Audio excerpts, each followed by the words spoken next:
মোহাম্মদ আব্দুর রহিম নামে এক লোক নড়াইল, যশোর, মাগুরা এই অঞ্চলগুলোতে হিন্দু সেজে বিভিন্ন মঠে অবস্থান নিচ্ছে এবং বিভিন্ন রকমের তথ্য সংগ্রহের চেষ্টা করছে।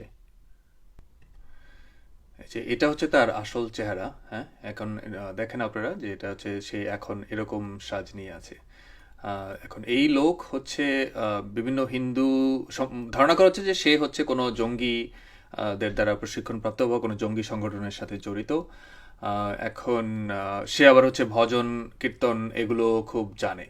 সো মানে আমার এই ভিডিওটা করার উদ্দেশ্য হচ্ছে যে আপনারা একটু সতর্ক করুন যে এই লোক সম্পর্কে, যে এই লোক হচ্ছে বিভিন্ন জায়গায় বিভিন্ন মঠে মন্দিরে গিয়ে গিয়ে তথ্য সংগ্রহ করার চেষ্টা করছে। তো আপনারা একটু খেয়াল রাখুন, কারণ হচ্ছে মাইনরিটিদের উপর বিভিন্ন রকমভাবে অ্যাটাক হচ্ছে এবং যে কোনোভাবে হচ্ছে এটা ওইটার সাথে রিলেটেড হতে পারে। এই লোকের কাছ থেকে সাবধান।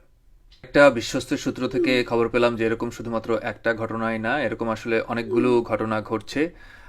যেটা হচ্ছে যে যাদেরকে চেনা যাচ্ছে না, যারা আগে কখনো মন্দিরে আসেনি বা দেখা যায়নি, এদেরকে দেখা যাচ্ছে বিভিন্ন রূপে।